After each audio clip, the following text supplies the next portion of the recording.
Bismillahirrahmanirrahim. I am Dr. Muhibbul Wazir. The topic is scapula bone. Look, this is the scapula bone. It is flat bone and its shape is triangular and it lies on the back of the thorax, upper part of the thorax, lying over the ribs but not attached to the ribs. That's why during the movements of the limb, it moves, it can come forward and backward easily and rotate easily over the thoracic wall because it is having no articulation with the ribs. The second part is that shoulder girder bone or the scapula. It is the bone which make the connection of the upper limb with the axial skeleton in a way that the humerus articulate with the scapula at the glenoid cavity, and then this clavicle articulate with the acromion process of the scapula, and then medially the clavicle articulates with the sternum. In this way, the upper limb through the humeroglenoid joint, and then the acromioclavicular joint, and then the sternoclavicular joint is indirectly connected by this scapula to the axial skeleton. And the weight is being transmitted, especially when you are lifting the weight like this, the weight is being transmitted through the scapula and through the clavicle to the axial skeleton. Okay, now giving attention to the bone by itself, you can see that the borders of the bone are thick while the blade of the bone, the central part, is made up of thin translucent bone. And I told it is triangular in shape, so it is having three borders and three angle and two surfaces. In first of all, the surfaces, these two surfaces. Now, how to identify? Look, which one is this ventral surface and which one is the dorsal surface? Easy. The surface to which this spine is attached, this is the dorsal surface, and the other is the ventral surface of the scapula. Now look, so because of the spine, you identify the ventral surface. Now look at the ventral surface, because of the spine, you identify the dorsal surface, the other one become automatically as the ventral surface, or the ventral surface or the costal surface which is in contact with the ribs. That's why, look, this is the scapula. This bone, you see, this is the scapula, and it is the ventral surface or costal surface is in contact with the ribs. And now you look at it.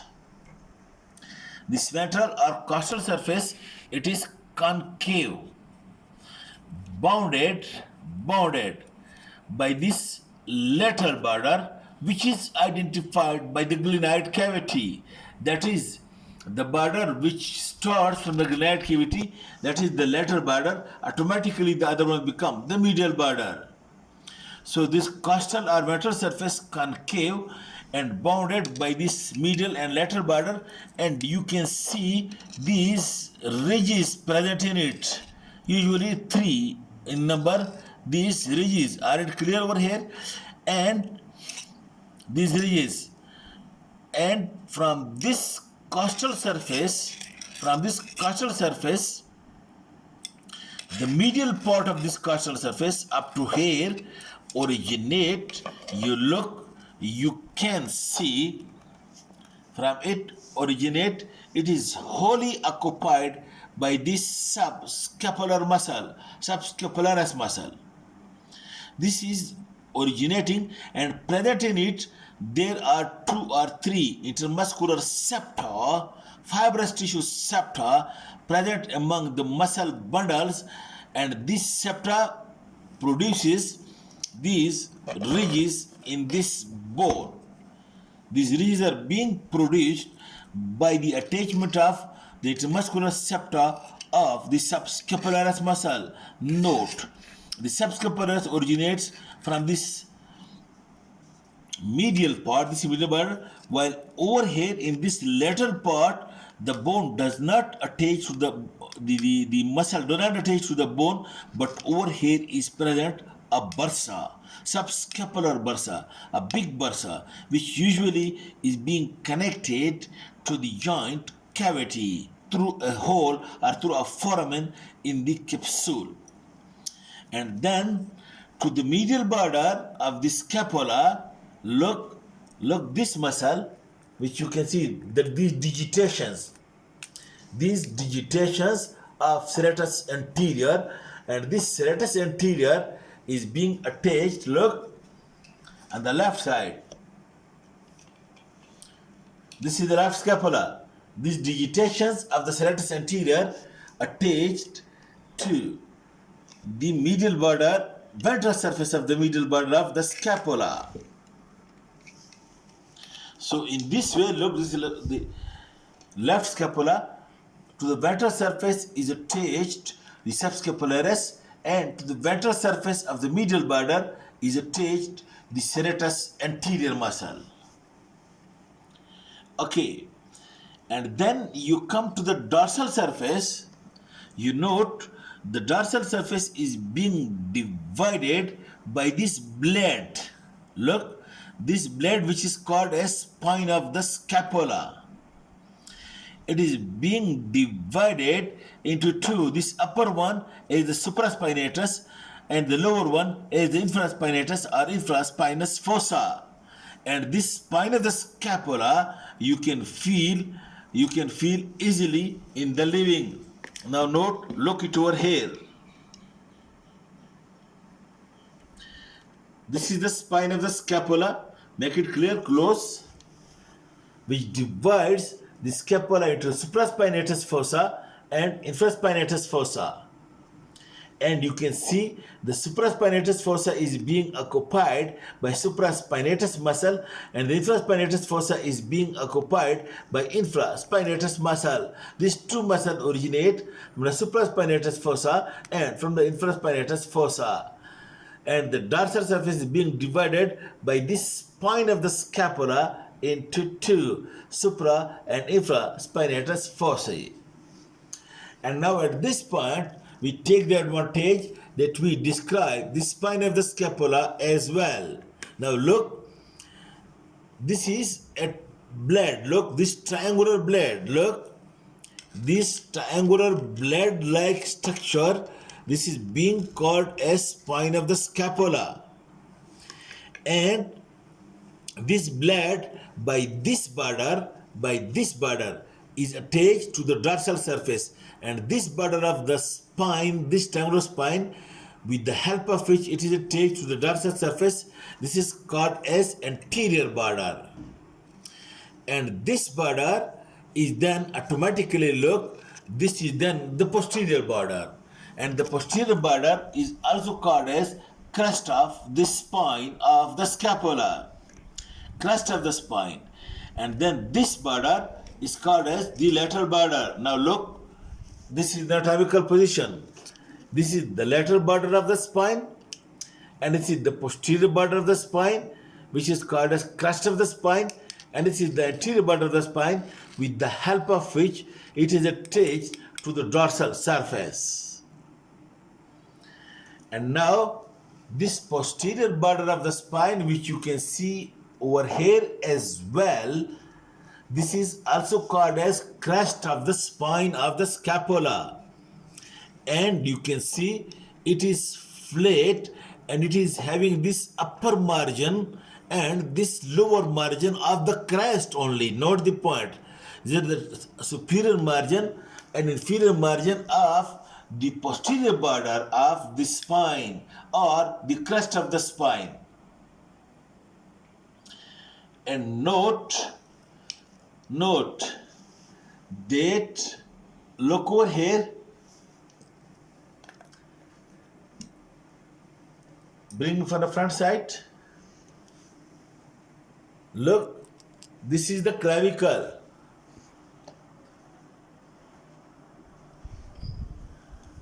This is the clavicle. And then this is the acromion process of the scapula. And then this is the spine of the scapula, which is this is the posterior border or crest of the spine. This is its upper border, and this is its lower border or superior lip or inferior lip. Now again look, this is the spine which becomes continuous into acromion process of the scapula.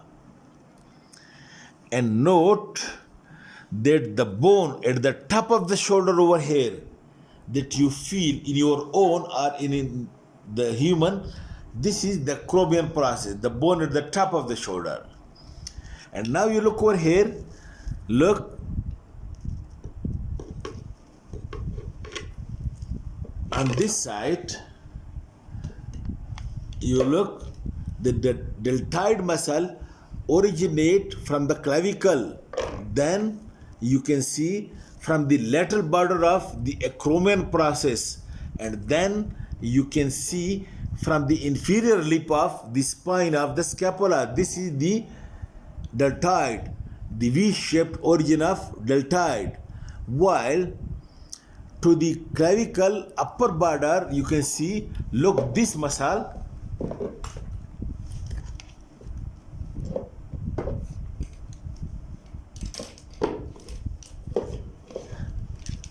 look, this is trapezius muscle, which is attached to the upper lip of the crest of the spine, and then to the inner border of acromion, and then to the upper border of the clavicle. So in this way,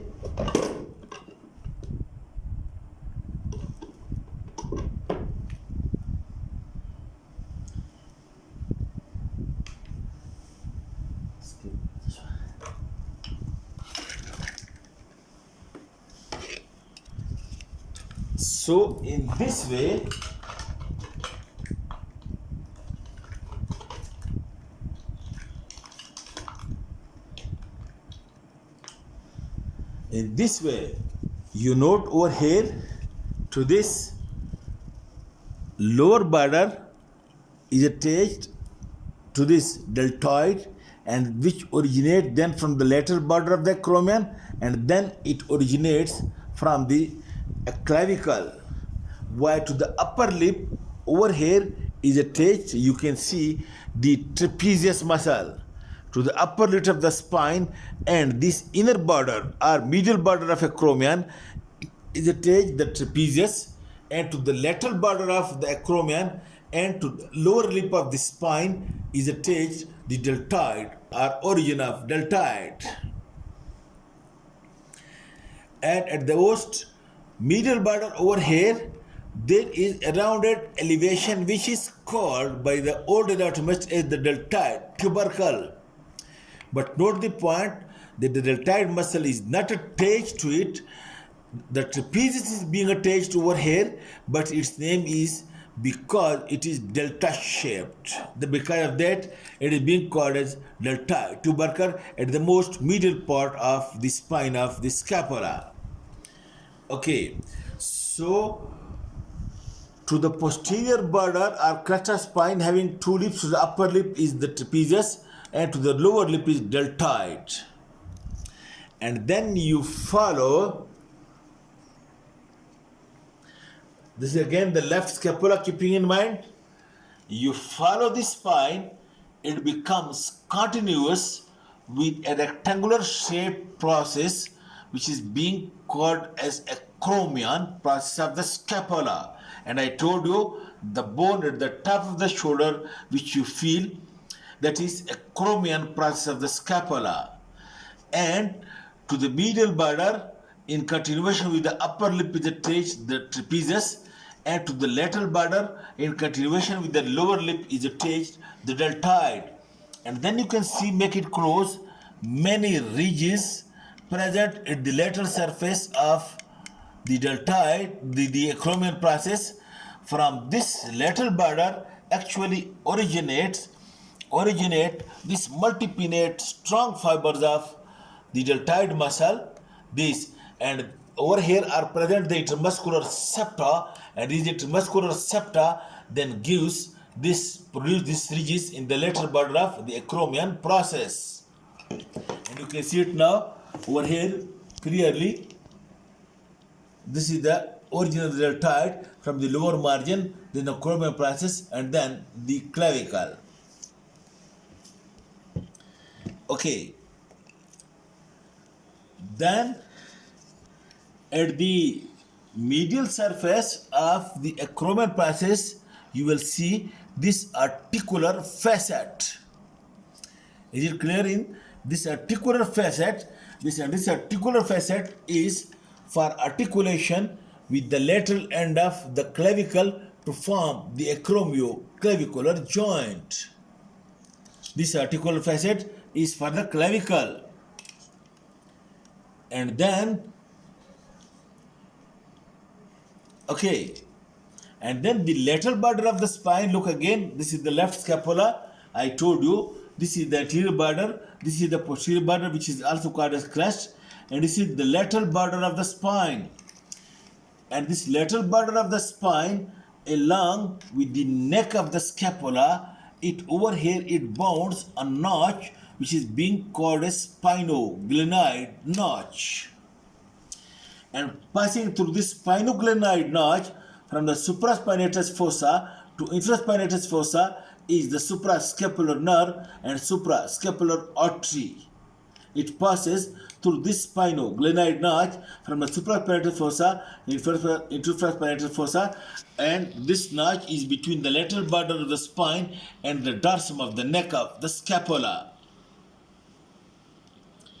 Okay, when it becomes 20 minutes or more, then you tell me, please.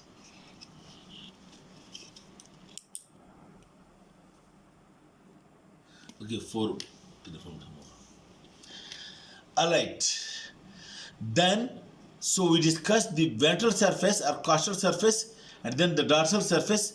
Then we discussed the spine of the scapula, and then we discussed the acromion process, which is the continuation of the spine. And then you look, it is having 3 borders. Look again, it is medial border and it is lateral border. The lateral border is being identified by the presence over here of the glenoid fossa. And look, at the lateral border over here is present the glenoid oval fossa, and you know it is also called as the lateral angle of the scapula, and it is for articulation. It is for articulation with the rounded head of the humerus to make the glenohumeral joint or shoulder joint. And at the margin of this glenoid cavity is being attached a fibrocartilaginous ring, which is being called as labrum glenoidale. And at the upper part over here you can see this very clear tubercle, which is called a supraglenoid tubercle, and from this supraglenoid tubercle originate the long head of the biceps. And note the point that this supraglenoid tubercle is intra-articular, that is the capsule is attached over here and its tubercle lies inside the capsule. In this way, the origin of the supraglenoid tubercle is the origin of bicep is also intra-articular. Then you come downward below the supraglenoid tubercle over here. Below over here, now you see another tubercle which is called as infraglenoid tubercle. From this, the long head of the triceps originate.